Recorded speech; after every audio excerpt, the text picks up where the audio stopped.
La vie est une série de moments, chacun ayant son propre rôle à jouer. Accepter tout ce qui arrive, c'est danser en harmonie avec cette mélodie imprévisible. Le Japon du XVIIe siècle était une époque de guerres incessantes, de samouraïs légendaires et de philosophie profonde. Parmi ces figures éminentes, Miyamoto Musashi se démarquait comme un maître de l'épée, un philosophe stoïque et un homme dont la vie incarnait le premier précepte du Dokodo. Accepte tout ce qui arrive. Musashi était un homme au caractère forgé dans les flammes de la lutte.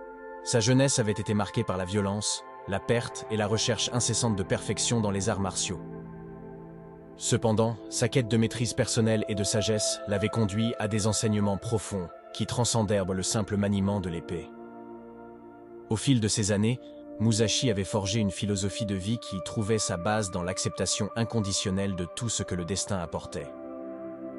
Cette philosophie allait bien au-delà du champ de bataille, touchant la fibre même de l'existence humaine.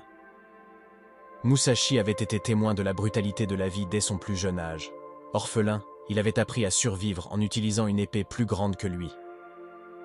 Ses premières années étaient imprégnées du sang des batailles et du désir de prouver sa valeur.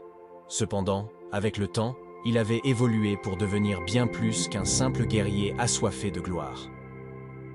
À l'âge adulte, Musashi était devenu un samouraï redoutable. Mais il avait également trouvé une profondeur spirituelle. Il avait compris que la vie était imprévisible, qu'elle apportait des victoires et des défaites, des joies et des douleurs. Cette acceptation de la nature changeante du monde était la pierre angulaire de son existence. Le vent souffle où il veut, et l'homme sage se plie sans résister, avait-il coutume de dire.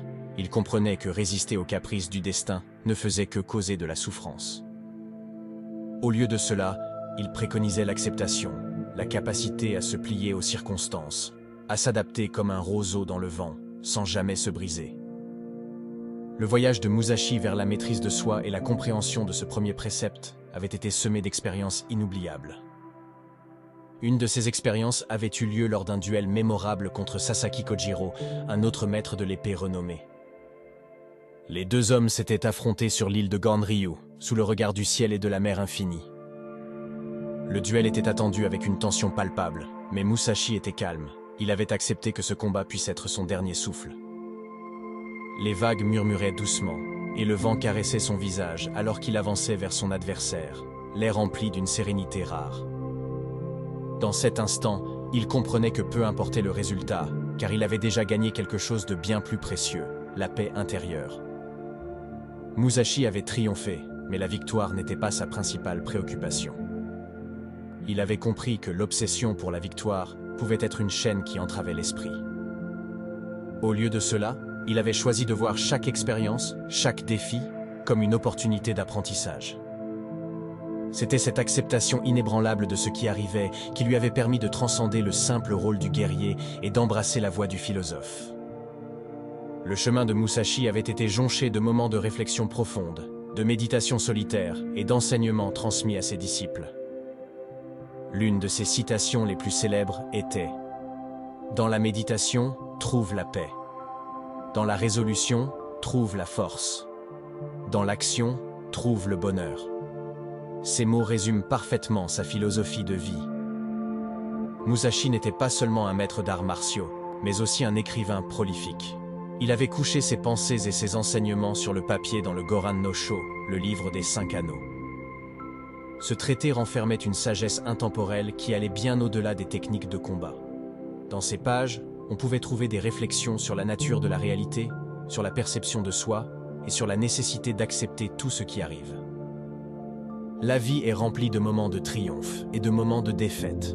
Les deux sont également précieux, car ils nous enseignent des leçons inestimables. Cette idée était au cœur de la philosophie de Musashi. Il croyait que chaque expérience, qu'elle soit positive ou négative, avait le pouvoir de nous transformer et de nous rapprocher de la véritable maîtrise de soi. Alors que Musashi vieillissait, il était devenu un ermite, vivant dans les montagnes, loin de la société qu'il avait autrefois côtoyée. Là, dans la solitude de la nature, il avait continué à méditer sur le premier précepte du Dokodo. Il avait atteint un état de paix intérieure profonde, une acceptation totale de la vie telle qu'elle était.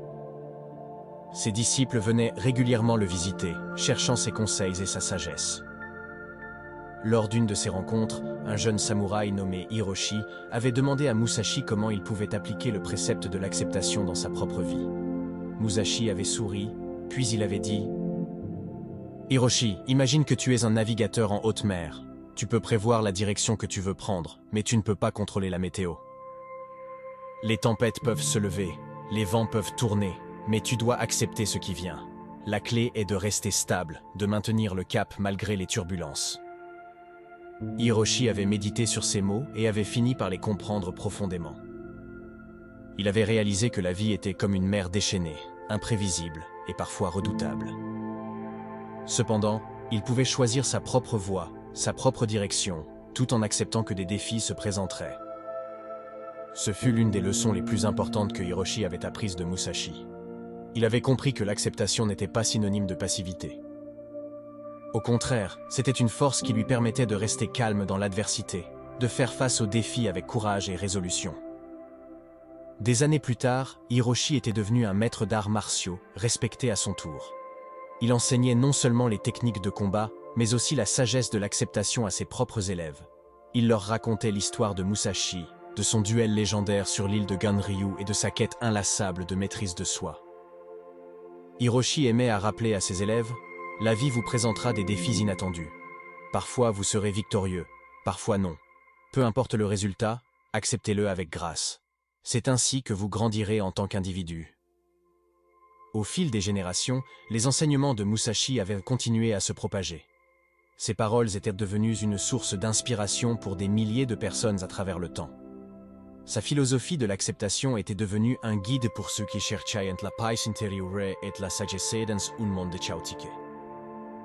Dans le monde moderne, où le stress, l'incertitude et les défis abondent, les enseignements de Musashi étaient plus pertinents que jamais. Les gens se tournaient vers sa sagesse pour trouver des moyens de faire face aux pressions de la vie quotidienne. La clé de l'acceptation est de lâcher prise de ce que vous ne pouvez pas contrôler, disait-on. Les enseignements de Musashi invitèrent les gens à reconnaître que certaines choses étaient hors de leur pouvoir, et que l'obsession pour le contrôle ne faisait que causer du stress et de la frustration. Au lieu de cela, ils étaient encouragés à se concentrer sur ce qu'ils pouvaient influencer, sur leurs propres actions et attitudes. La méditation et la pleine conscience étaient devenues des pratiques populaires pour cultiver l'acceptation.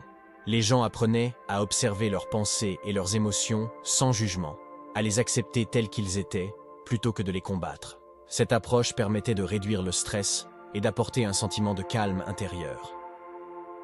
Dans un monde obsédé par la réussite et l'accumulation de biens matériels, les enseignements de Musashi rappelaient aux gens que le bonheur véritable ne se trouvait pas dans la richesse matérielle, mais dans la paix intérieure et la croissance personnelle.